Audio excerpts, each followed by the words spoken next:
Degenerative change. Okay. Sir, alam mo ibig sabihin ng osteodegenerative change? Okay, tutulong si kay Fossil Overload sa maintain. Ang ibig sabihin ng osteodegenerative change, rumurupok na kayo. Ano to? Bunga ng pag-edad. Pero kayo, bata-bata pa kayo. Ang ibig sabihin yan, baka tumatapang tayo sa alat, matapang na yung dila natin, mas mabilis rurupok yung buto na. Pagrupok to yung osteo means buto. Osteo means bones. Degenerative, yan yung mga problema sa mga joint. Yan ibig sabihin ng degenerative. Numinipis yung mga pag nakatayo ko na matagal. Siyempre, mabilis na maintindihan. Osteodegenerative change. Nagbago na yung itsura ng buto mo. Ngayon, pag nagbago na yung itsura ng buto mo, nagbago na yung size, meron po diyang nakakapit na mga ligaments, tendons, na pag napuwersa, ay, masakit. Yun, biglang magre-react. Bakit? Siyempre, ininat mo yung gapok Kumbaga, ito yung buto, ito yung ligaments, o tsaka tendons. Nag-inat ka ngayon, may binuhat ka na puwersa ng gano'n. Magre-react siya ngayon kasi marupok tong nakakapit, kasi marupok yung kinakapitan. Yun ang osteodegenerative change. Nangangalay sa akin dito. Pang ano yun sir mas lumalabas yan yung mga degeneration o degenerative pagka kayo ay mga senior na. Pero ikaw, ilang taon ka na ba? 49. 49. Bata ka pa.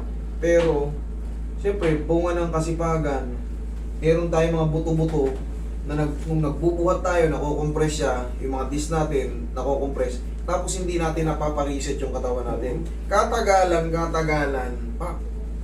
ano nangyari sa akin? Ba't parang ang bilis kong tumanda? Parang sinasapian na agad ako ng senior citizen. May inabot lang ako. Sakit.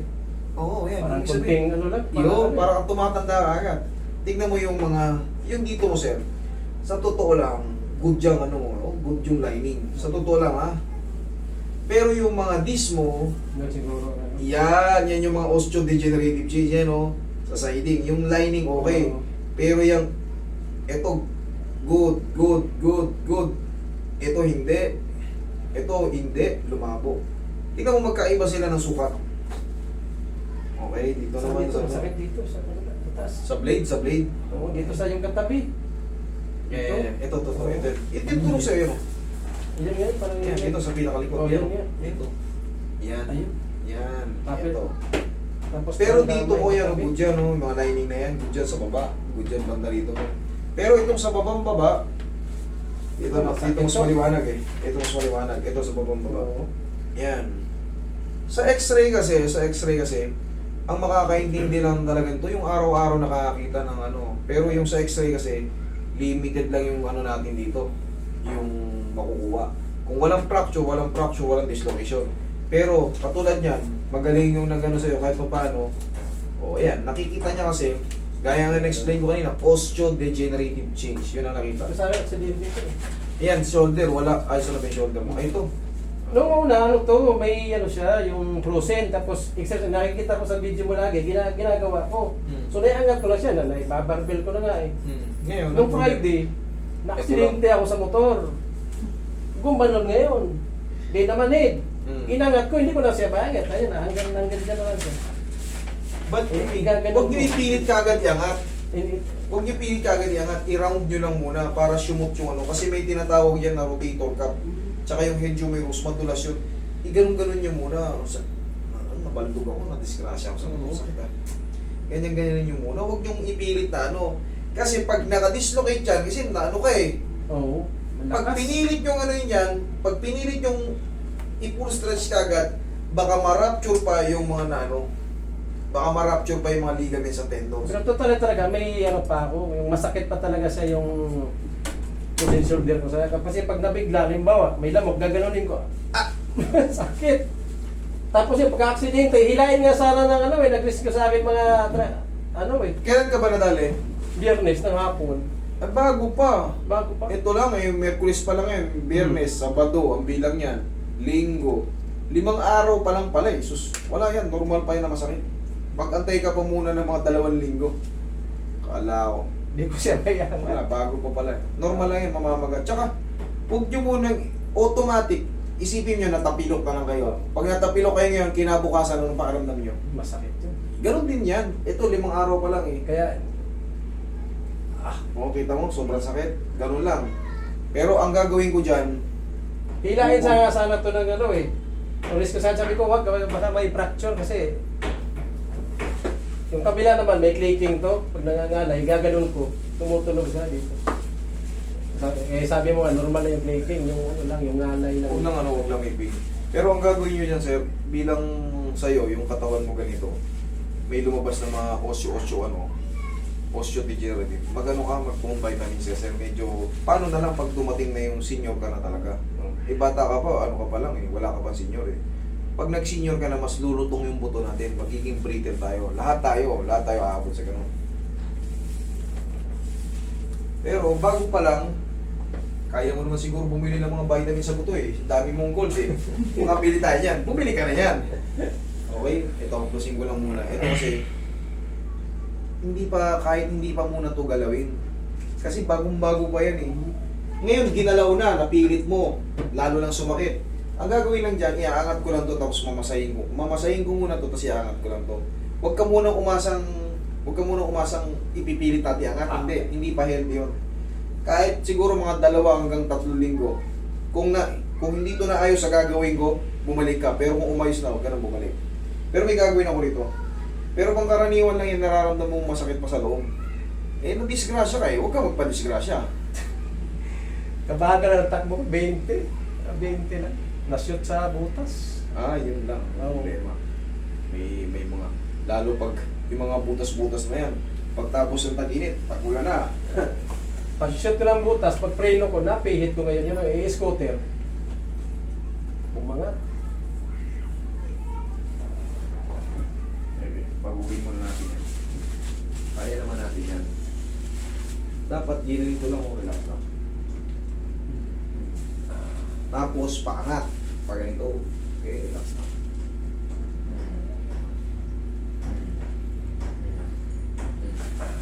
Hindi mo na pupersahin, ganun lang. Higa kang patagilid. Tapos yan, tiis-tiis ka lang muna. Bago pa eh.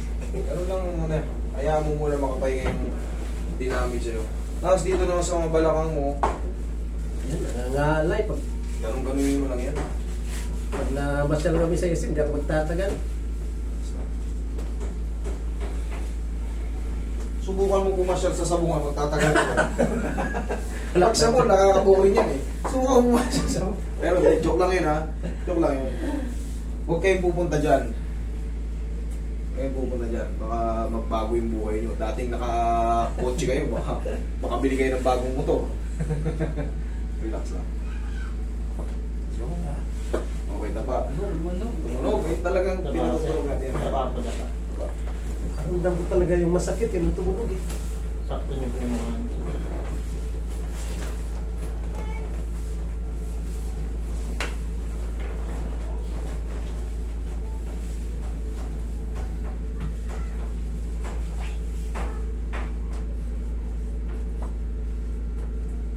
Ayan, may sugat pa si Sir. Dahil na.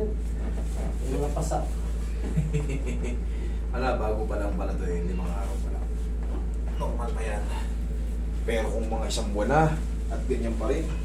Ayun, ang dami po palang tama, Sir eh. Dahil may pasa ka. Ayun, ang laki oh. Dahil Ulit na. nga yung pantalon niya. Oh, tapos sabihin mo, 20 lang takbo mo. 20 lang sir. Parang umangat kasi yung motor. Umangat, nabaldog ka talaga. Oo, bandog kasi traffic. Kaya pala eh, hindi lang pala yan ang tama mo, baka mamaya may iba pang tama eh. Wala na din. Oo, tiitim na itim po. Violet nga yan. O yun nga, fresh na fresh pa eh. Hindi ko napansin kanina nakakatago eh. Naipit siguro yan. Ipit sa motor. Oo, nataganan siguro ng motor. Eh, yung motor malaki, yung Kimco 125. Oo, yung 125. Sabay ng pamaga eh. Siyempre, pag bumagsak ka, kita mo no, walang galos yung kamay ni Sir. Ibig sabihin, hindi niya naitukod yung kamay niya. Balikat. Dumiretso sa balikat kaagad. Yan talaga ang una. Eh, mag-expect ka pa talaga ng ano dyan, pain. Pero sabi ko, normal pa yan. Pero kung mga 1 buwan na, ganyan pa rin. Kasabay nito yan, pag nawala na ito, fresh ka pa eh. Huwag ka munang mag-expect na ano. Pag-antay-antay lang kayo pag pag nadidisgrasya kayo, na-aksidente kayo sa mga motor, automatic may mga consequences yan. Ganun talaga. Ang mahalaga, still alive. Yeah. Ganyan lang. Still alive, still kicking. Buhay pa rin. Eh yung iba, di ba? Disgrasya sa motor. Iyak yung ulo. Patay ka agad. Eh yung ano kayo, love ka ni Lord eh. Konting ano kung na-shoot yung ulo mo sa buta, di yari ka. Relax lang. Inhale. Exhale. Wala kang ibang gagawin dyan, sir, kundi haplusan muna ng pau. Kasi magkapay Lord yan. Ayan o, ayan o. Ito o, dyan o. Tignan mo yung kapal nito. Ayan o. Wala kang ibang gagawin. Tinuturo ko lang, ganyan mo, haplusan mo ng pau. Tsaka muna yung ganun. Basta palagi nyo lang gaganyan. Wala naman ako ibang tinuturo. Hindi. Pag naglalaro kasi ng maayos yan dyan, baliwala na yung ganyan eh. Pero pag hindi, 7 minutes na lang. Yung sa akin, yung pro-center, ganun lang ginagawa ko eh. o di na ayos, di ba? Tapos dahan-dahan ako ng paangat ano sa pader. Oh, Ayun, minsan, nadadumbbell ko na nga eh. O kaya nga eh, kita Ayun. mo, sarili mo lang. Eh wala, nadagdagan ng ano eh. Kung di ka lang naman na-disgrasya, baka ayos na yan eh. Sige, upo ka. Tapos sir, vitamins ka sa buhok sir ha. Medyo, lumabas na sa ano eh. Hindi naman yan ilalagay dyan kung wala nakikita. Gaya nga ng sinasabi dyan sa ano. Meron kang osteodegenerative change. So, yun kasi nakikita yung mga ganun sa mga may edad na, senior. Ikaw, bata-bata ka pa, dapat kahit pa paano, makontrol natin yan. Hindi na mawawala yan, nandiyan yan eh. Pababaganin lang natin para pag umidad tayo, hindi tayo weak. Kumbaga, hindi tayo agad malutong. Sa tulong ng mga vitamins sa bones, Hirap pagka recover yan. minsan may aabutin ka pa raw. Kahit Sige, saan pwede na masakit yan. eh. Tingnan mo, bumigla ka umabot doon. Abutin mo yung dulo ng ano. Yun yung trick. Ito. Hindi, gumanong ka, uy. Ay, ganyan. mo eh. Oo. Abot na yan. Oh, malambot na. Ganun talaga. Nagkakaroon lang naman ng ano yan eh. Dahil din yan sa mga discompression. Pero pag na-adjust yan, yung Lalagyan ko lang. hindi. Tapos, basta marunong yung gagawa. Maganda talaga ang kalalabasan. Pero dito, Master, pwede rin magpa-schedule ng traction din kahit sunod na. Ikaw, ganito lang muna. Upload lang ng pagmamahal. Tapos, yung tinuro ko sa'yo, Ganyan. yan. Kahit nga, idikit nyo lang yun. Yan, ganyan lang. Tapos kabila. Oh, mas maluwag, mas masarap. Pero Okay. nung hindi pa ito na-aksidente, halos wala na to eh. Ganun ko. Kasi ginagaya ko nga yung tinuturo mo dun sa mga Tapos unti-unti, kung ano lang maabot. Kung ano lang maabot. Okay, unti-unti. Wala, kasagsagan pa ng pamamagay. Kasi pag pinilit ko to, masasaktan lang kita. Na hindi ako makatulong. Pero yun nga, sabi ko sa inyo, maayos din yan. Basta palagi nyo lang munang ganyanin. Kasi Okay? minsan nagka-cramps to eh. Siguro dahil dito rin. Imamassage lang po yan. Dire-diretso na. Okay? Thank you. Thank you. Yan. Osteodegenerative change.